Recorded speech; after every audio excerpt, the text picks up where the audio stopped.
Bismillahirrahmanirrahim. Assalamu alaikum. This is Zakir Sarkar Firoz and welcome back another new videos BD Civil Engineering Learning Zone.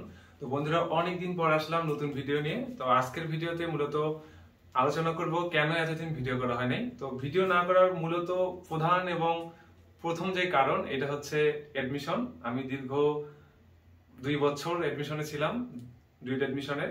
আলহামদুলিল্লাহ আপনাদের সকলের দোয়ায় এবার chance পেয়েছি civil engineering এ। তো আপনারা যারা আছেন আমার ম্যাক্সিমাম অডিয়েন্স ম্যাক্সিমাম দর্শক যারা দেখেন আমাকে সবাই মূলত ইঞ্জিনিয়ারিং ব্যাকগ্রাউন্ডে ডিপ্লোমা করেন। তো এখানে মূলত যারা আছেন ম্যাক্সিমাম সবাই সিভিলের। তো আমরা আপনাদেরকে সহযোগিতা করার জন্য আবারও ফিরে এসেছি।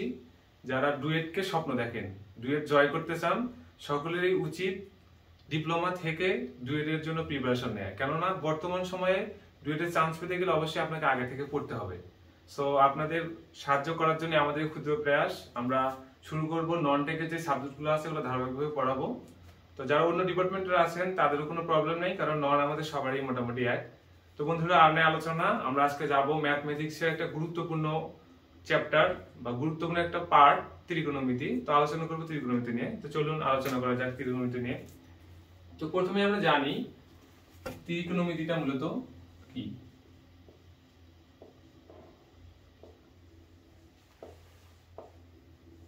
দেখো ত্রিকোণমিতিকে যদি আমি ভাঙি এখানে আমাদের দুইটা পার্ট হয়, একটা হচ্ছে ত্রিকোণ আর একটা হচ্ছে মিতি।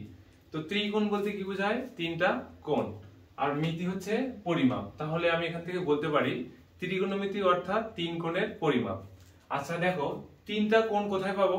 তিনটা কোণ পাওয়ার জন্য অবশ্যই আমাকে একটা ত্রিভুজ আঁকতে হবে। তো মূলত ত্রিভুজের ক্ষেত্রে যদি আমি আঁকি এখানে সমকোণী ত্রিভুজটাই আমাদের আসবে, কেননা ত্রিকোণমিতি মূলত সমকোণী ত্রিভুজ নিয়ে আলোচনা করে। তাহলে যদি আমি বলি ত্রিকোণমিতি, প্রথমে আমাদের মাথায় আসতে হবে একটি সমকোণী ত্রিভুজ, কেননা ত্রিকোণমিতি মূলত সমকোণী ত্রিভুজকে নিয়ে আলোচনা করে। তো এখন আমরা জানবো যে সমকোণী ত্রিভুজটা মূলত কি। দেখো যেই ত্রিভুজের একটি কোণ সমকোণ তাকে আমরা সমকোণী ত্রিভুজ বলবো। তো সমকোণী ত্রিভুজের আবার তিনটা বাহু, এই একটা বাহু, এই একটা বাহু এবং এই একটা বাহু, তিনটা বাহুরই আলাদা আলাদা পরিচয় আছে। তো আমরা এখন জানার চেষ্টা করব যে সমকোণী ত্রিভুজের এই বাহুগুলোর নাম কি। দেখো এইখানে আমরা প্রথমেই বলতে পারি যে এই যে বড় বাহুটা অর্থাৎ সমকোণের যে বিপরীত বাহু এটাকে আমরা অতিভুজ নামে চিহ্নিত করতে পারি। এখন আসো বাদ বাকি যে দুইটা আছে দুইটা তো একই বাহু। এখন এই দুইটাকে ডিফাইন করার জন্য আমাকে একটা কোণের সাহায্য নিতে হবে। আমি যদি এই কোণের রেসপেক্ট হিসাব করি তখন এটা হয়ে যাবে লম্ব, কেননা আমরা জানি যে সূক্ষ্মকোণের বিপরীত বাহুকে লম্ব বলা হয়। এখন আসো তাহলে এটা কি হবে? এই যে কোণ সংলগ্ন যে বাহু এটাকে আমরা বলবো ভূমি। আচ্ছা তাহলে দেখো এখন যদি আমি তোমাদেরকে বলি যে আমার সমকোণী ত্রিভুজ এইটা এবং আমি কোণটা দিয়ে দিলাম এইখানে, আর এইটা হচ্ছে আমার সমকোণ। দেখো আগেরটার মতোই আমি যদি এইখানে হিসাব করি যে সমকোণের বিপরীত বাহু যেটা এটা হবে আমার অতিভুজ, তাহলে এটা অবশ্যই আমার কি হয়ে যাবে? অতিভুজ। এখন কোন কোণটা আমি ডিফাইন করছি এটা আমার কোণ, তাহলে লম্ব কোণটা হবে লম্ব হবে এইটা, এবং ভূমি হবে কোণ সংলগ্ন যে বাহু এটা হবে ভূমি। আচ্ছা আমাদের অনেকেরই হয়তো ধারণা ছিল যে ভূমির সাথে যেটা থাকে এটা হচ্ছে ভূমি, অর্থাৎ এটা ভূমির সাথে আছে এটা ভূমি, এখানে এটা ভূমির সাথে আছে এটা ভূমি। না ভাইয়া, ভূমির সাথে হলেই ভূমি হবে না, ভূমি হতে গেলে অবশ্যই কি হতে হবে? কোণ সংলগ্নটা হতে হবে। তাহলে আশা করি তোমাদের সমকোণ এবং সমকোণের যে পরিচিতি তিনটা বাহু এবং কোণগুলো সম্পর্কে এটা তোমাদের ক্লিয়ার। আচ্ছা এখন আসো আমরা জানবো ত্রিকোণমিতিক অনুপাত সম্পর্কে। তাহলে ত্রিকোণমিতিক অনুপাত কি? একটা কোণের সাপেক্ষে কোন ত্রিভুজের দুইটা বাহুর যে অনুপাত এটাই হচ্ছে মূলত ত্রিকোণমিতিক অনুপাত। আমি আগে বলেছি যে ত্রিকোণমিতি মূলত আলোচনা করে সমকোণী ত্রিভুজ নিয়ে। তাহলে এটা আমরা একটা সমকোণী ত্রিভুজ। এখানে দেখো এটাকে আমি সূক্ষ্মকোণ বললাম, তাহলে এটাকে আমি বলতে পারি লম্ব, এটা হচ্ছে ভূমি এবং এটা হচ্ছে অতিভুজ। এখন আসো ত্রিকোণমিতিক অনুপাত। আমি বললাম কোন কোণের সাপেক্ষে ত্রিভুজের যে কোনো দুইটা বাহুর অনুপাতই হচ্ছে ত্রিকোণমিতিক অনুপাত। তাহলে দেখো আমি যদি লম্ব এবং অতিভুজ, লম্ব ডিভাইড বাই অতিভুজ, এটাকে কি করলাম? দুইটা বাহুকে ভাগ করলাম। এই যে লম্ব এবং অতিভুজ এর অনুপাতটা লেখা যায় সাইন অনুপাত বা সাইন থিটা। এখন আসো এটাকে সুন্দরভাবে আমরা বলতে পারি মনে রাখার ক্ষেত্রে যে সাগরে সাগরে লবণ অতি বা অনেকে অনেকে বলতে পারে অনেক। এখান থেকে আমি মনে রাখতে পারি sin θ ইজ ইকুয়াল টু লম্ব ডিভাইডেড বাই অতিভুজ। আচ্ছা দেখো এরপরে আমি কি করতে পারি, ভূমি এবং অতিভুজ এইটার একটা অনুপাত করতে পারি। অনুপাত বলতে ভাই মূলত বোঝায় ভাগ। তাহলে দেখো আমি যদি দেই এখানে ভূমি, অনুপাত বলতে বোঝাচ্ছে কি ভাগ অতিভুজ, তাহলে এটা কি হবে, এটা হয়ে যাবে cos θ। এটাকে আমি মনে রাখার ক্ষেত্রে এভাবে লিখতে পারি কবরে ভূত অতি। আচ্ছা দেখো এইটা কেন আমি লিখতেছি, এই যে কবর, কবর বলতে আমি বোঝাচ্ছি cos θ, ভূমি ভূত, ভূতটা দ্বারা বোঝাচ্ছি যে ভূমি এবং অতিভুজ দ্বারা বোঝাচ্ছি অতি। তাহলে এখান থেকে আমি বুঝতে পারতেছি কবরে cos, ভূত ভূমি আর অতি অতিভুজ। তাহলে cos θ ইজ ইকুয়াল টু ভূমি ডিভাইডেড বাই অতিভুজ। অনুরূপভাবে দেখো আমি যদি এখন করি লম্ব এবং ভূমির অনুপাত, তাহলে কি হবে, লম্ব ডিভাইডেড বাই ভূমি ইজ ইকুয়াল টু tan θ। এটাকে আমি সংক্ষেপে লিখতে পারি টেরা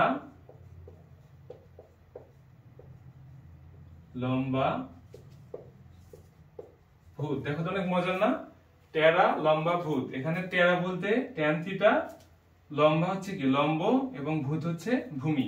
তাহলে tan θ হচ্ছে টেরা লম্বা ভূত। এখন প্রশ্ন আসতে পারে ভাই ত্রিকোণমিতিক অনুপাত কয়টি? দেখো এই যে তিনটা বাহু, অনুপাত বলতে বোঝাচ্ছে কি ভাগ। তাহলে প্রথমে আমি কি করছি, লম্বের সাথে ভাগ করছি অতিভুজ, এরপরে ভূমির সাথে ভাগ করছি অতিভুজ, আবার কি করছি লম্বের সাথে ভাগ করছি ভূমি। এখন থেকে এগুলোকে আমি উল্টা করতে পারি না?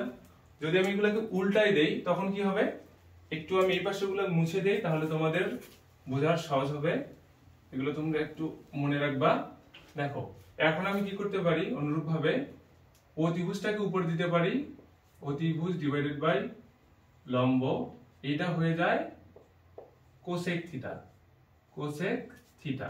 আচ্ছা দেখো আবার আমি কি করতে পারি, এটার উল্টা যদি করি, অতিভুজের উপরে দিয়ে দিলাম, ভাগ করলাম ভূমি, এটা হয়ে যায় সেক থিটা।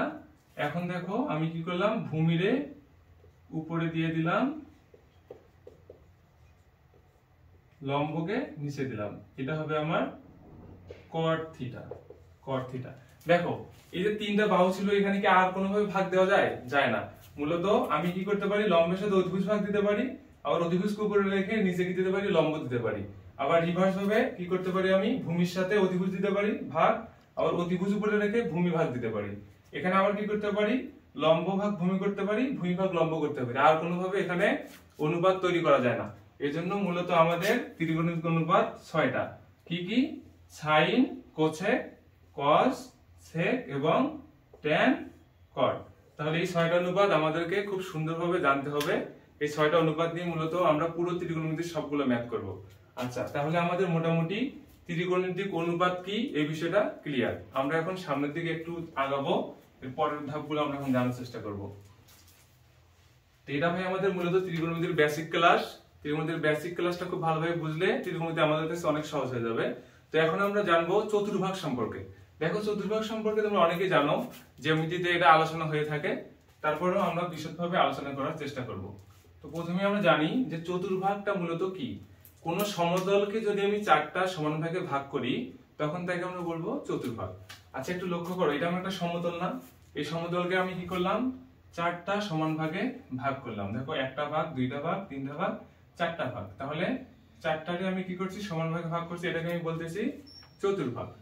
তো দেখো আমরা জানি যে এটা একটা বৃত্ত, এর কোণ হচ্ছে 360 ডিগ্রি। তাহলে প্রতিটা কোণ কত হবে, 90 ডিগ্রি করে, 90 ডিগ্রি করে। এখান থেকে আমি বলতে পারি যে এটা হচ্ছে আমার চতুর্ভাগ। তো চতুর্ভাগের ক্ষেত্রে এইটাকে আমরা x অক্ষ দ্বারা প্রকাশ করি, যাকে আমি x এবং x প্রাইম লিখতে পারি। এটাকে আমরা y অক্ষ দ্বারা প্রকাশ করি, যাকে আমি y এবং y প্রাইম লিখতে পারি। আচ্ছা এটা হচ্ছে আমাদের মূলত ফার্স্ট কোঅর্ডিনেট, এটা সেকেন্ড কোঅর্ডিনেট, এটা হচ্ছে থার্ড কোঅর্ডিনেট এবং এইটা ফোর্থ কোঅর্ডিনেট। আচ্ছা এখন দেখো অনেকেই তোমরা হয়তো বলবা যে ভাই এইটাকে আমি কেন ফার্স্ট কোঅর্ডিনেট নিব, এটাকে কেন সেকেন্ড কোঅর্ডিনেট নিব? তো আমি তো এটাকেও ফার্স্ট নিতে পারি, এটাকেও সেকেন্ড নিতে পারি। আসলে এটা একটা গল্প আছে। দেখো প্রাচীনকালে মানুষ যখন বিজ্ঞান সম্পর্কে খুব বেশি জানতো না, অর্থাৎ বিজ্ঞানের পোশাক তেমন ছিল না, তখন মানুষ ভাবতো যে সূর্য পূর্ব দিকে ওঠে এবং পশ্চিম দিকে অস্ত যায়। আচ্ছা, আমরা যখন মানচিত্র দেখেছি দেখবা যে উত্তর উপরে যেটা থাকে এটাকে আমরা উত্তর দ্বারা প্রকাশ করি, এটাকে বলি দক্ষিণ, এটাকে বলা হয় পূর্ব এবং এটাকে বলা হয় পশ্চিম। তাহলে দেখো এই যে পূর্ব থেকে সূর্য কি হয়, উদিত হয় এবং পশ্চিমে গিয়ে অস্ত যায়। তো এইখান থেকে মূলত যারা গণিতবিদ ছিলেন তা আবিষ্কার করলেন যে আমাদের প্রথম কোয়াড্রেন্ট হবে এইটা, এটা হবে দ্বিতীয় কোয়াড্রেন্ট, এটা তৃতীয় কোয়াড্রেন্ট এবং এটা হবে চতুর্থ কোয়াড্রেন্ট। তো ভাই এটা এভাবে আমাকে মনে রাখতে হবে, এটাই ফার্স্ট, এটা সেকেন্ড, এটা থার্ড এবং এটা ফোর্থ, কখনো এভাবে আসা যাবে না। আচ্ছা, এখন আসো জ্যামিতির ক্ষেত্রে যখন আমরা স্থানাঙ্ক সম্পর্কে জেনেছি, কোন একটা বিন্দু যদি এই কোঅর্ডিনেটে থাকে, স্থানাঙ্ক বলতে বোঝায় কোটি এবং ভুজ, ভুজকে প্রকাশ করা হয় x দ্বারা, কোটিকে প্রকাশ করা হয় y দ্বারা। তখন কি হয়, এই বিন্দুর স্থানাঙ্ক x এবং y এর মান উভয় কি হয় পজিটিভ, অর্থাৎ এটা হয়ে যায় প্লাস প্লাস। যখন এটা আরেকভাবে মনে রাখতে পারো যে দেখো এখানে x এবং এটা y, দুইটার কোথাও প্রাইম নেই, তাহলে দুইটাই পজিটিভ। যদি আমি এটাতে আসি, দেখো x এর ক্ষেত্রে কি আছে প্রাইম, এক্ষেত্রে আমি বলতে পারি যে x টা হবে আমার নেগেটিভ এবং y এর প্রাইম নাই, তাহলে বলতে পারি y টা পজিটিভ। ওকে, এখন আসলে তৃতীয় কোয়াড্রেন্টে দেখো x এবং y দুইটাতে আমার আছে কি প্রাইম, এখান থেকে আমি বলতে পারি x এবং y উভয়ই নেগেটিভ। দেখো এটাতে যদি আসি, x টা পজিটিভ এবং y এর প্রাইম আছে, যার কারণে y টা হচ্ছে নেগেটিভ। ওকে, তাহলে আমি চারটা কোয়াড্রেন্টে কোনো একটা বিন্দুর স্থানাঙ্ক সম্পর্কে ধারণা পেলাম। কিন্তু আমরা আলোচনা করতেছি ত্রিকোণমিতি। ত্রিকোণমিতিতে আমরা কি জানবো কোয়াড্রেন্ট থেকে? কোয়াড্রেন্ট থেকে আমরা জানবো যে 6টা ত্রিকোণমিতিক অনুপাত, এইগুলা কোন কোয়াড্রেন্টে কে পজিটিভ, কোন কোয়াড্রেন্টে কে নেগেটিভ। আচ্ছা, আমরা কিছুক্ষণ আগে জেনেছি যে ত্রিকোণমিতিক অনুপাত 6টা, একটা হচ্ছে সাইন থিটা, এর বিপরীতটা কি কোসেক থিটা, কোসেক থিটা, এরপরে কস থিটা, যার বিপরীত হচ্ছে সেক থিটা, এরপরে ট্যান থিটা, যার বিপরীত হচ্ছে কট থিটা। এই 6টা হচ্ছে আমার ত্রিকোণমিতিক অনুপাত। এখন এগুলো কোন কোয়াড্রেন্টে কে পজিটিভ এবং কে নেগেটিভ, প্রথমত জেনে নাও এবং মেনে নাও যে আমরা এটা মনে রাখবো অল স্টুডেন্ট টেক কেয়ার দ্বারা। দেখো অল স্টুডেন্ট টেক কেয়ার। আচ্ছা দেখো এখানে কয়টা ওয়ার্ড, এখানে ওয়ার্ড হচ্ছে 4টা। তো আমি যদি একে ডিফাইন করি, এটা হচ্ছে 1 নম্বর, এটা 2, এটা হচ্ছে 3 এবং এটা 4। দেখো আমি কোয়াড্রেন্টের ক্ষেত্রে কি বললাম, এটা আমার ফার্স্ট কোয়াড্রেন্ট, এটা সেকেন্ড কোয়াড্রেন্ট, এটা থার্ড কোয়াড্রেন্ট এবং এটা ফোর্থ কোয়াড্রেন্ট। আচ্ছা দেখো 1 এর সাথে 1, তাহলে এখানে আমি কি লিখলাম অল। 2 এ কি আছে স্টুডেন্ট, এখানে আমি কি লিখবো স্টুডেন্ট। 3 এ কি আছে টেক, তাহলে আমি এখানে লিখলাম টেক এবং 4 এ আছে কেয়ার। আচ্ছা চতুর্থ কোয়াড্রেন্টে আমি লিখলাম কেয়ার। আচ্ছা এগুলো কেন লিখলাম দেখো, অল, তাহলে এখানে আমি বলতেছি যে অল পজিটিভ, অর্থাৎ ত্রিকোণমিতিক অনুপাত যে টোটাল 6টা আছে, এই 6টাই ফার্স্ট কোয়াড্রেন্টে কি হবে পজিটিভ। এখন হচ্ছে সেকেন্ড কোয়াড্রেন্টে স্টুডেন্ট, স্টুডেন্টের প্রথম অক্ষরটা কি এস, এখানে সাইনের প্রথম অক্ষর এস, তাহলে আমি বলতে পারি এখানে সাইন এবং এর বিপরীত কি ছিল কোসেক, তাহলে সাইন এবং কোসেক, কোসেক এখানে পজিটিভ। আর বাদ বাকি যে 4টা আছে, এই 4টা এই কোয়াড্রেন্টের জন্য কি হবে নেগেটিভ। এরপরে আসো টেক, টেকের প্রথম অক্ষরটা কি ট্যান, তাহলে টি এবং ট্যানের প্রথম অক্ষর হচ্ছে টি, তাহলে আমি বলতে পারি এই কোয়াড্রেন্টে ট্যান এবং ট্যানের বিপরীত হচ্ছে কট, তাহলে ট্যান এবং কট হচ্ছে পজিটিভ। আচ্ছা তাহলে বাদ বাকি যে 4টা থাকতেছে এরা এই কোয়াড্রেন্ট কি হবে নেগেটিভ হবে। এখন আসো কেয়ার, দেখো কেয়ারের প্রথম অক্ষর হচ্ছে সি এবং কস এর প্রথম অক্ষর হচ্ছে সি, তাহলে আমি বলতে পারি এই চতুর্ভাগে কস এবং সেক এরা হচ্ছে পজিটিভ এবং বাদ বাকি যে 4টা থাকতেছে এই 4টা হবে নেগেটিভ। আচ্ছা এটা হচ্ছে আমাদের মনে রাখার ক্ষেত্রে আমরা মনে রাখবো যে অল স্টুডেন্ট টেক কেয়ার এর মাধ্যমে, কিন্তু এটা আমাদের কি কোনো দলিল বা এটা কোনো বইয়ে আছে, এটা কিন্তু নাই, এটা আমরা জাস্ট মনে রাখার জন্য দেখলাম। এখন আমি তোমাদেরকে এটার প্রমাণ দেখাবো, কারণ আমরা প্রমাণ ছাড়া কোনো কিছুই বিশ্বাস করব না। তো দেখো এগুলো আমি তাহলে সব মিশিয়ে দিলাম।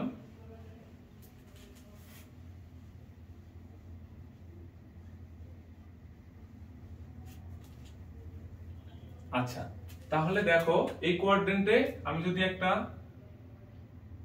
সমকোণী ত্রিভুজ অঙ্কন করি, এটাকে আমি বলতেছি সূক্ষ্মকোণ এবং এটাকে সমকোণ। দেখো এটা হচ্ছে অতিভুজ, এটা তাহলে কি ভূমি, এবং এটা হচ্ছে লম্ব। তো আমরা কি জানি অতিভুজকে হাইটেনাস দ্বারা প্রকাশ করা হয়, যেটাকে আমি এইচ বললাম। এরপর দেখো এটা হচ্ছে লম্ব, যেটাকে পারপেন্ডিকুলার দ্বারা প্রকাশ করা হয় বলা হয়। এখন এটার প্রথম অক্ষর পি, এজন্য আমি এটাকে পি দ্বারা প্রকাশ করলাম, এবং ভূমি যেটা হচ্ছে কি বেস, বেসের প্রথম অক্ষর পি, এটাকে বি দ্বারা প্রকাশ করলাম। আচ্ছা দেখো আমরা কিছুক্ষণ আগে জেনেছি যে কোঅর্ডিনেটে x এবং y উভয় পজিটিভ, তাহলে আমি কি বলতে পারি এটা x অক্ষের দিকে যাচ্ছে না, তাহলে b পজিটিভ। এটা দেখো এখান থেকে উপরে যাচ্ছে, এই অক্ষে y ও পজিটিভ, তাহলে আমি বলতে পারি p টাও পজিটিভ। আর এই যে এটা হচ্ছে দূরত্ব, অর্থাৎ এটা হচ্ছে একটা ব্যাসার্ধ ভেক্টর, এটা অলওয়েজ পজিটিভ হবে, অর্থাৎ অতিভুজগুলো অলওয়েজ কি হবে পজিটিভ। এখন আসো আমি যদি এখানে sin থিটা নেই, দেখো sin থিটা আমরা আগে জেনেছি sin theta is equal two লম্ব ডিভাইডেড বাই অতিভুজ, তাই না? এখানে লম্ব কোনটা? লম্ব হচ্ছে প্লাস p, তাহলে এখান থেকে আমি কি বলতে পারি sin theta is equal two plus p, অতিভুজ কি প্লাস h, তাহলে প্লাস প্লাস এটা কি হবে পজিটিভ, তাহলে sin থিটাটা কি হয়ে যাচ্ছে এই কোঅর্ডিনেটে পজিটিভ। আচ্ছা দেখো কোসেক যদি আমি এখন বলি কোসেক থিটা কি হবে অতিভুজ বাই লম্ব, তাহলে কি হবে plus h divided by plus p, এটাও কি পজিটিভ। আচ্ছা দেখো দুইটা তো পজিটিভ হলো, এখন বাদ বাকি অনুপাতগুলো কি হবে? দেখো cos যদি আমি নেই cos থিটা ইকুয়াল টু আমি জানি ভূমি বাই অতিভুজ। তাহলে দেখো এখানে আমি আসি, দেখো এখানে কি ভূমিটা পজিটিভ না, প্লাস b ভূমির মান, যদি প্লাস b বসিয়ে দিলাম, অতিভুজের মান কি প্লাস h, তাহলে এটা হচ্ছে plus h is equal two আমি কি বলতে পারি এটাও পজিটিভ, কারণ না দুইটাই পজিটিভ, এটা কি হবে পজিটিভ, তাহলে cos থিটার মানও আমার পজিটিভ। অনুরূপভাবে আমি যদি আসি sec থিটা, দেখো ভাই sec থিটা খুব সহজ, অতিভুজটা শুধু কি দেব উপরে দেব, তাহলে অতিভুজটা কি প্লাস h, ভূমি কি প্লাস b, এই যে প্লাস b, এটা কি হবে পজিটিভ হবে। আচ্ছা এখন আমাদের আরো দুইটা বাকি, এরা কি নেগেটিভ হবে না? দেখো আমি কি করব এখন tan theta is equal two কি লম্ব বাই ভূমি, তাহলে এখানে লম্ব কি প্লাস p, এখান থেকে আমি লিখতে পারি প্লাস p, ভূমি কি ভূমি হচ্ছে প্লাস b, আচ্ছা এখান থেকে প্লাস b, তাহলে আমি বলতে পারি এটাও পজিটিভ। অনুরূপভাবে আমি যদি cot কে নেই, cot theta is equal to ভূমি বাই লম্ব, তাহলে এটাকে শুধু উল্টে দিব plus b divided by plus p, দেখো এটাও পজিটিভ। আচ্ছা আমরা কিছুক্ষণ আগে কি শিখলাম যে ফার্স্ট কোয়াড্রেন্টে অল পজিটিভ, অর্থাৎ 6টি ত্রিকোণমিতিক অনুপাত সবগুলো কি হবে পজিটিভ। তাহলে দেখো আমরা প্রমাণ করলাম না, sin কি positive, cosec positive, cos positive, sec positive, tan positive এবং cot পজিটিভ। আচ্ছা তাহলে এখানে কারো কোনো কনফিউশন আসলে থাকার কথা না। তাহলে আমরা এখন দ্বিতীয় কোয়াড্রেন্টের ক্ষেত্রে দেখব, দেখলাম প্রথম কোয়াড্রেন্টে সব পজিটিভ, আমরা এখন দ্বিতীয় কোয়াড্রেন্টে চলে যাব। আচ্ছা দ্বিতীয় কোয়াড্রেন্টে যদি যাই, সেম ভাবে অনুরূপ কোনো কাজ নেই, আমরা কি করব অনুরূপ একটি ত্রিভুজ দ্বিতীয় কোয়াড্রেন্টে এঁকে নেব। দেখো তাহলে এইখানে আমি কি করলাম একটা সমকোণী ত্রিভুজ এঁকে নিলাম, যার এটা সমকোণ, এটা কি হবে অতিভুজ যাকে h দ্বারা প্রকাশ করা হয়, এটা হচ্ছে ভূমি যাকে b দ্বারা প্রকাশ করা হয়, এবং এটা লম্ব যাকে p দ্বারা প্রকাশ করা হয়, এবং এটা হচ্ছে থিটা। আচ্ছা দেখো আমরা আগে জানছি কি দ্বিতীয় চতুর্ভাগের ক্ষেত্রে এইদিকে যদি ভূমি বরাবর কোনো মান আসে এটা হবে ঋণাত্মক, এবং লম্ব বরাবর কোনো মান উপরে যায় এটা হবে ধনাত্মক, এটা আমরা আগে জেনেছি। তো এখান থেকে আমি বলতে পারি এটা কি হবে প্লাস p এবং এটা হবে মাইনাস b। তাহলে এখন যদি আমি বলি sin theta is equal two কি জানি আমি লম্ব ডিভাইডেড বাই অতিভুজ, তাহলে দেখো এখানে লম্ব কত প্লাস p, অতিভুজ সব সময় পজিটিভ, তাহলে এখানে plus h is equal two আমি বলতে পারি sin থিটার মানটা পজিটিভ।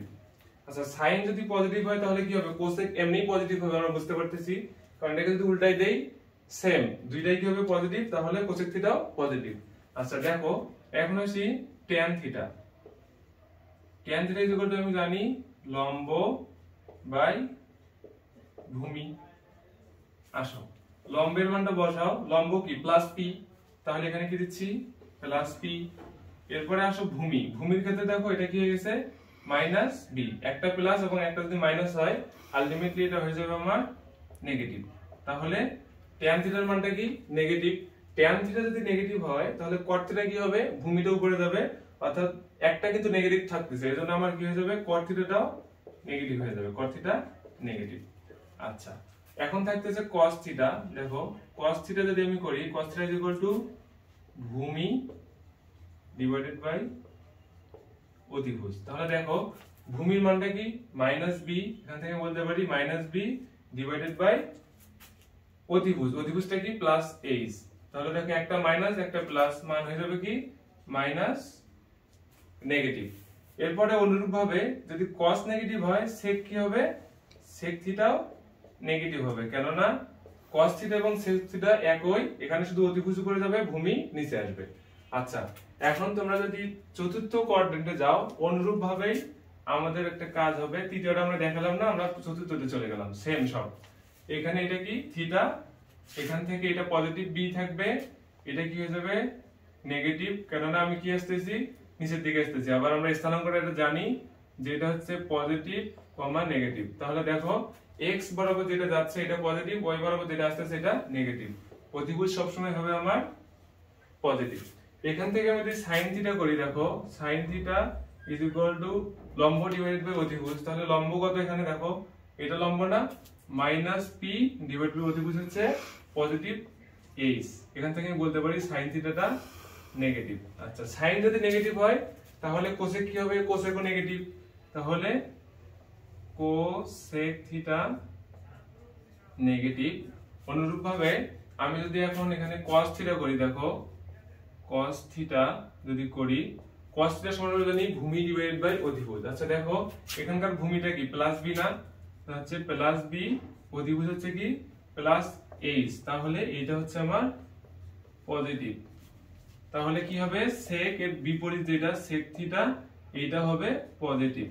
আমরা যখন শর্টকাট পড়েছিলাম দেখো অল স্টুডেন্ট টেক কেয়ার, অর্থাৎ কেয়ার এর প্রথম অক্ষর cos এবং সি এবং cos এর প্রথম অক্ষর হচ্ছে সি, তাহলে আগেরটার সাথে আমার মিলে গেছে না, এখানে cos এবং sec হবে পজিটিভ। আবার যদি তুমি tan এ যাও দেখো tan theta is equal two লম্ব বাই ভূমি, লম্ব এখানে কি মাইনাস পি এবং ভূমি হচ্ছে পজিটিভ বি, তাহলে এটা হচ্ছে আমার নেগেটিভ। তাহলে tan যদি নেগেটিভ হয় cot আমার হয়ে যাবে নেগেটিভ, cot থিটা হবে মাইনাস ভি। আচ্ছা তাহলে আমরা বুঝলাম কোয়াড্রেন্ট সম্পর্কে, কোন কোয়াড্রেন্টে কোন ত্রিকোণের অনুপাতটা ধনাত্মক হবে এবং কোনটা ঋণাত্মক হবে। তো এগুলো আমরা জাস্ট প্রমাণ করার খাতিরে দেখলাম, তোমাদেরকে মনে রাখতে হবে অল স্টুডেন্ট টেক কেয়ারের মাধ্যমে, যেটা আমরা তোমাদেরকে পূর্বে শিখিয়েছি। তো আমরা জানবো শুধুমাত্র অল স্টুডেন্ট টেক কেয়ার, অর্থাৎ প্রথম চতুর্ভাগে অল পজিটিভ, দ্বিতীয় চতুর্ভাগে স্টুডেন্টের এস, সাইনের ক্ষেত্রে কি হবে সাইনের প্রথম অক্ষর এস, তাহলে দ্বিতীয় চতুর্ভাগে হচ্ছে সাইন এবং কোসেক পজিটিভ। তৃতীয় চতুর্ভাগে যদি দেখো টেক, তাহলে তৃতীয় চতুর্ভাগে ট্যান এবং কট পজিটিভ। চতুর্থ চতুর্ভাগের ক্ষেত্রে কেয়ার, এখানে কস এবং সেক পজিটিভ, আর বাদ বাকি সবগুলো নেগেটিভ। আচ্ছা এখন আসো পূরক কোণ। পূরক কোণ জিনিসটা আমরা একটু বোঝার চেষ্টা করব, পূরক কোণ জিনিসটা কি। তো দেখো প্রথমে জানি পূরক কোণটা মূলত কি, যদি দুটি কোণের সমষ্টি 90 ডিগ্রি হয় তখন আমরা বলি তাদের পরস্পরের কি পূরক কোণ। দেখো এইটা আমার কি একটি সমকোণী ত্রিভুজ যার এটা 90 ডিগ্রি, আমরা সকলে জানি। এখন আমি যদি এটাকে বলি থিটা, এটা তাহলে কত ডিগ্রি হবে বলো? একটা ত্রিভুজের মোট কোণ হচ্ছে 180 ডিগ্রি, তোমরা এটা সকলেই জানো। আর একটা যদি থিটা হয় তাহলে মাইনাস থিটা করে দিলাম, এই কোণটা আমার কত হবে? এই কোণটা হবে এটা কত 90 ডিগ্রি ছিল, তাহলে মাইনাস 90 ডিগ্রি। অর্থাৎ এখন যদি আমি হিসাব করি 90 মাইনাস থিটা, দেখো টোটাল আমার কত, একটা ত্রিভুজের তিন কোণের সমষ্টি 180, 180 লিখলাম, এখান থেকে দুইটা কোণ বাদ দিলে আমি আরেকটা কোণ পাবো, তাহলে থিটা বাদ দিলাম এবং এটা 90 বাদ দিলাম, 90 বাদ দিয়ে দিলাম, তাহলে আমি এই অ্যাঙ্গেলটা পাবো 90 মাইনাস থিটা। এখান থেকে আমি লিখতে পারি 90 মাইনাস থিটা। দেখো তাহলে আমি কিছুক্ষণ আগেই বললাম যে পূরক কোণ হচ্ছে দুইটি কোণের সমষ্টি যদি 90 ডিগ্রি হয় তাহলে তাদেরকে পরস্পরের পূরক কোণ বলে। তাহলে এই কোণ এবং এই কোণ হচ্ছে পূরক কোণ। আচ্ছা দেখো পূরক কোণটা কেন আমরা লিখলাম এখানে, পূরক কোণটা লিখলাম এই জন্যই, আমি যদি এই ত্রিভুজের সাইন থিটা লিখি, দেখো আমি একটু দেই এগুলোকে সংজ্ঞায়িত করি, এটা পি, এটা হচ্ছে এইচ এবং এটাকে বি। আচ্ছা সাইন থিটা যদি আমি এখানে লিখি, দেখো সাইন থিটা এই থিটা কোণের সাপেক্ষে যদি নেই তাহলে এটা কি লম্ব, আর এটা হচ্ছে ভূমি এবং এটা হচ্ছে অতিভুজ। তাহলে sine theta is equal two লম্ব পি ডিভাইডেড বাই অতিভুজ হচ্ছে এইচ। আচ্ছা দেখো এই কোণের সাপেক্ষে যদি আমি নেই cos থিটাটা নেই ধরো, তাহলে cos 90 মাইনাস থিটা। দেখো আমি কিছুক্ষণ আগেই বললাম যে থিটার সাপেক্ষে আমরা একটা সমকোণী ত্রিভুজের লম্ব এবং ভূমি ডিফাইন করি। তাহলে এটা যদি থিটা হয় এখানে কি হবে, এটা লম্ব হবে, এটা হবে ভূমি। তাহলে cos থিটার ক্ষেত্রে আমার প্রয়োজন ভূমি ডিভাইড বাই অতিভুজ। ভূমিকে এখানে ভূমি হবে p ডিভাইডেড বাই অতিভুজ হচ্ছে h। আচ্ছা এখানে একটা জিনিস তোমরা লক্ষ্য করছো, এই যে p divide by h is equal to p divide by h, দুটো সমান না? এখান থেকে আমি বলতে পারি sin theta is equal to p divided by h এর জায়গায় আমি এই মানটা বসাতে পারি না? পারি। তাহলে এখান থেকে আমি বলতে পারি cos 90 মাইনাস থিটা। আচ্ছা দেখো এখান থেকে আমার কি হয়ে গেল, sin theta is equal two cos 90 minus theta. অনুরূপভাবে আমি যদি আবার এরকম করি tan থিটা, দেখো tan থিটা, তাহলে tan থিটার মান আমার কি আসবে এখানে, tan থিটা এই থিটার সাপেক্ষে নিচ্ছি, লম্ব ডিভাইড বাই ভূমি, লম্ব কত p ডিভাইড বাই ভূমি হচ্ছে b। আচ্ছা ঠিক আছে দেখো এখন আমি আসতেছি cot 90 মাইনাস থিটা। তাহলে 90 মাইনাস থিটার সাপেক্ষে এটা কি হবে, লম্ব, এটা হবে ভূমি। তাহলে কটের ক্ষেত্রে আমরা কি জানি, ভূমি ডিভাইড বাই লম্ব, ভূমি কত p এবং লম্ব হচ্ছে b। দেখো তাহলে এইটার মান যদি আমি এখানে বসাই দেই তাহলে কি হবে, tan theta is equal two cot 90 minus theta. তাহলে sin theta is equal two কত, cos 90 মাইনাস থিটা, আবার কত tan theta is equal two cot 90 minus theta. অনুরূপভাবে আমি যদি এখানে দেই sec theta is equal two হবে cosec 90 মাইনাস থিটা। তো দেখো এগুলো হচ্ছে পূরক কোণ দ্বারা আমি কি দেখলাম, sin theta is equal two cos 90 minus theta, tan theta is equal two cot 90 minus theta, sec theta is equal two cosec 90 minus theta. তো এইটা যখন আমি অ্যাঙ্গেল নিচ্ছি, অ্যাঙ্গেল ভেদে আমাদের ত্রিকোণমিতিক অনুপাতটার পারস্পরিক রূপান্তর হয়। আগে আমরা কি জানছিলাম, এগুলো একটু মিশে দেই তাহলে তোমাদের সুবিধা হবে। প্রথমত আমরা জেনেছি যখন ত্রিকোণমিতিক অনুপাত, বাহুর সাপেক্ষে সাইনের বিপরীত কি ছিল, সাইনের বিপরীত ছিল কোসেক। এরপরে আমাদের কসের বিপরীত ছিল সেক, ট্যানের বিপরীত ছিল কট। এটা কখন, যখন আমরা ত্রিকোণমিতিক অনুপাত বাহুর সাপেক্ষে হিসাব করেছি, কিন্তু যখন আমরা অ্যাঙ্গেলের সাপেক্ষে হিসাব করলাম তখন আবার দেখো চেঞ্জ হয়ে যাচ্ছে। সাইনের জন্য কি হয়ে যাচ্ছে কস, ট্যানের জন্য হয়ে যাচ্ছে কট এবং সেকের জন্য হয়ে যাচ্ছে কোসেক। তাহলে আমি কি বলতে পারি যে ত্রিকোণমিতিক অনুপাতের কোন ভেদে ইন্টারচেঞ্জ হবে কার সাথে, সাইনের সাথে হবে কার, সাইনের সাথে হবে কস, এই যে এখানে আমরা দেখাইছি এটা। এরপরে হবে তোমার সেকের সাথে হবে কোসেক এবং ট্যানের সাথে হবে কট। আচ্ছা এটা কি সব সময় পরিবর্তন হবে, এটা আসলে সব সময় পরিবর্তন হবে না। কখন পরিবর্তন হবে এবং কখন পরিবর্তন হবে না এটা আমরা এখন দেখব। তো এটা পরিবর্তন হওয়ার জন্য কন্ডিশন হচ্ছে দেখো n into 90 plus minus theta, এটা হচ্ছে সংযুক্ত কোণের আলোচনা। তো আমরা এটা নেক্সট চ্যাপ্টারে দেখব যে আমাদের এটা কখন পরিবর্তন হবে এবং কখন পরিবর্তন হবে না। তারপর আমরা একটু জানি যদি কখনো n এর মানটা 90 ডিগ্রি অথবা এর বিজোড় গুণিতক হয়, এর বিজোড় গুণিতক হয় তখন কি হবে, এটা চেঞ্জ হয়ে যাবে। অর্থাৎ সাইন থাকলে কস হবে, সেক থাকলে কোসেক হবে, ট্যান থাকলে কট হবে। কিন্তু যদি এটি 90 এর জোড় গুণিতক হয় তাহলে কখনো এটি কি হবে না, চেঞ্জ হবে না। তো এইটা নিয়ে আমরা বিস্তারিত আলোচনা করব পরের অধ্যায়ে। আপাতত এটা নিয়ে আমাদের আলোচনা নেই, এটা নিয়ে ঘাবড়ানোর কিছু নেই, নেক্সট অধ্যায়ে আমরা এটা দেখবো, ক্লিয়ার হবো বিষয়টা নিয়ে। তো এখন আসো আমাদের আরেকটা আলোচনা আমরা করব কোয়াড্রেন্ট সম্পর্কে, যে আলোচনা আমাদের ছিল এটা আমরা জানলাম কোয়াড্রেন্টের মূল বিষয়। কোয়াড্রেন্টের আরেকটা আলোচনা আছে, সেটা হচ্ছে কোয়াড্রেন্টের কোন কোথায় কোনগুলোর মান কত। তাহলে দেখো এটা হচ্ছে আমার একটা কোয়াড্রেন্ট, কোয়াড্রেন্টের ক্ষেত্রে আমি যদি হিসাব করি, অ্যাঙ্গেল আমাদের সবসময় কি হবে, এক্স অক্ষ থেকে শুরু হবে, এক্স অক্ষের ধনাত্মক দিক থেকে শুরু হবে। তো অ্যাঙ্গেলের ক্ষেত্রে তোমাদের একটু অ্যাঙ্গেলের সম্পর্কে বলে নেই। অ্যাঙ্গেল মূলত ত্রিকোণমিতিক একটা, জ্যামিতিক একটা। জ্যামিতিক অ্যাঙ্গেলটা আমি যদি বলি, দুটি পরস্পরছেদী রেখা ছেদ করলে একটা অ্যাঙ্গেল তৈরি হয়। অর্থাৎ দেখো এই যে দুইটা সরল রেখা পরস্পর ছেদ করছে, এখানে একটা অ্যাঙ্গেল উৎপন্ন হলো। তো এটা আমার এইভাবে যদি করে, এখানেও একটা কি অ্যাঙ্গেল, এটা যে কোনো ভাবে করলেই এটা একটা অ্যাঙ্গেল হবে। কিন্তু ত্রিকোণমিতিক কোণের ক্ষেত্রে কি করতে হবে, এক্স অক্ষের ধনাত্মক দিকে অথবা ঋণাত্মক দিকের সাথে কোন রেখা যে একটা কি করবে, কোণ উৎপন্ন করবে, এটা হচ্ছে ত্রিকোণমিতিক কোণ। দেখো এটা এক্স অক্ষ আমরা জানি, আর এটা হচ্ছে এক্স অক্ষ, এটা ঋণাত্মক দিক, এটা হচ্ছে ধনাত্মক দিক। তাহলে এক্স অক্ষের ধনাত্মক দিকের সাথে কোন রেখা অথবা ঋণাত্মক দিকের সাথে কোন রেখা যে কোণ উৎপন্ন করবে, এটাকে আমরা বলতেছি ত্রিকোণমিতিক কোণ। কিন্তু জ্যামিতিক কোণের ক্ষেত্রে দুইটা সরল রেখা ছেদ করলেই কি হয়ে যাচ্ছে, একটা কোণ উৎপন্ন করতেছে।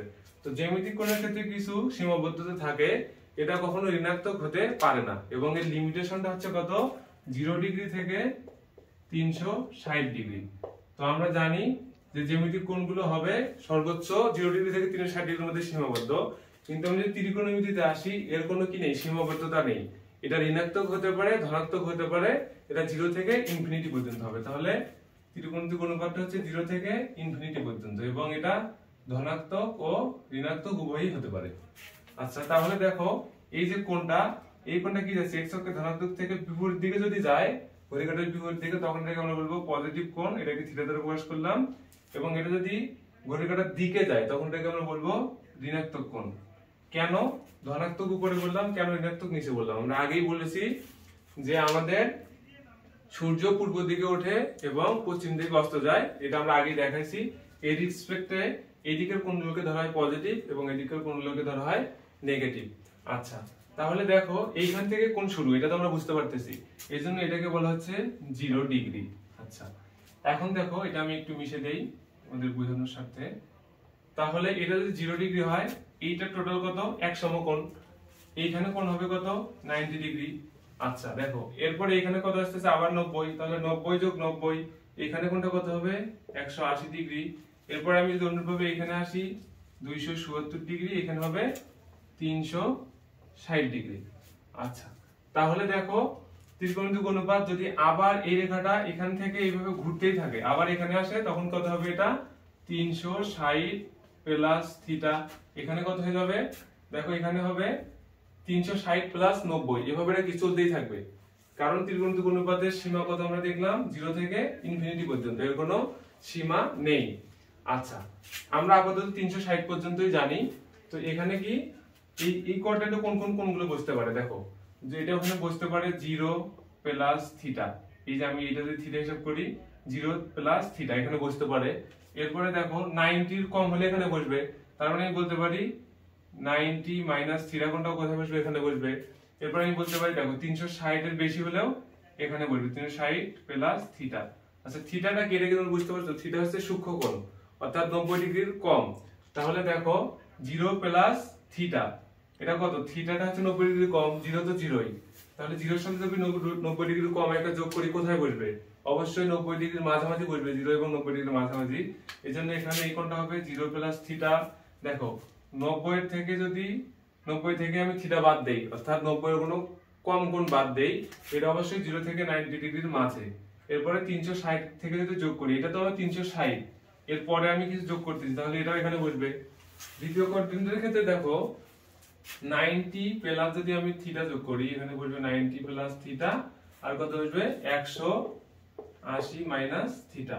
এখানে তাহলে কত বসবে, 180 প্লাস থিটা, 270 মাইনাস থিটা। এখানে কত বসবে, দেখো 270 তো এইখানে, তাহলে এখানে অবশ্যই 270 এর থেকে বেশি হতে হবে, 270 প্লাস থিটা। আবার 360 এর থেকে কম হলে এখানে বসবে 360 মাইনাস থিটা। তাহলে আমরা এখান থেকে বুঝতে পারলাম যে আমাদের কোন কোনগুলো কোন কোয়াড্রেন্টে বসবে। তো আজকের আলোচনা মূলত আমাদের এখান পর্যন্তই। আমরা নেক্সট ক্লাসে আবার শুরু করব ম্যাথ। আজকে আমাদের বেসিক ক্লাস ছিল, আমরা বেসিকটা জানলাম, এরপরে আমরা নেক্সট ক্লাসে ইনশাআল্লাহ ম্যাথ নিয়ে আলোচনা করব। ধন্যবাদ সকলকে।